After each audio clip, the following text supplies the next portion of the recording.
waxaan maanta isku keenyeernay inaan wax yar aan iska dabageyno howlihii maamul dhisida iyo dib-u-galeelida maamul goboleedka Galmudug sida aad la socotaanba waxaan ka cudur daaranaynaa oo aan ummadda reer Galmudug iyo bulshada Soomaaliyeed uga cudur daaranaynaa in maaragtay schedule-kii ama timetable-kii ama habraaci hore aan soo saarnay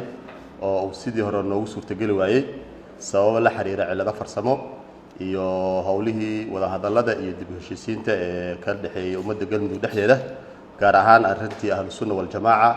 waxay noo kaliftay in aan yaraha schedule-kii sidii aan u qorsheyno markii hore ugu socon weyno laakiin alxamdulillah waxaa guul iyo horumar u ah dhammaan ummadda reer Galmudug meel kasta ay joogaan in arrintaasi heshiis ka dhacay khilaafkaasna la xaliyay haddana dhammaanteen aan isku beejinahay sidaas daraadeed anagoo mar kale ka sii amba qaadayna maaragtay dib u heshiisiintaas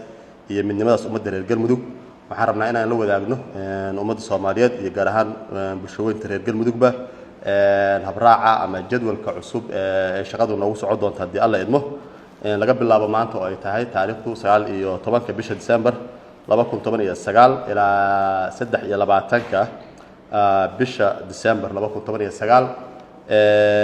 waxaan ka dhamaan doonaa oo aan meel iskaga xiri doonaa haddii Alla idmo arrintii xaqiijinta odayaasha iyo xalintii khilaafaadka ku saabsaneed baryahan hawshooda aan wadnay laga bilaabo 24 December ilaa 30 Decemberna waxaan soo gudbi doonaa oo aan soo dhameystiri doonaa dhammaan xubnaha golaha wakiilada dowlad goboleedka Galmudug haddii Alla idmo 31 bisha Decemberna waxaan sameyn doonaa dhaarinta iyo howlgelinta baarlamaankii labaad ee dowlad goboleedka Galmudug haddii Alla yiraahdo 4 bisha Janaayo 2020 waxaan u asteynay inay noqoto maalinta doorashada guddoonka golaha dowlad goboleedka Galmudug haddii Alla idmo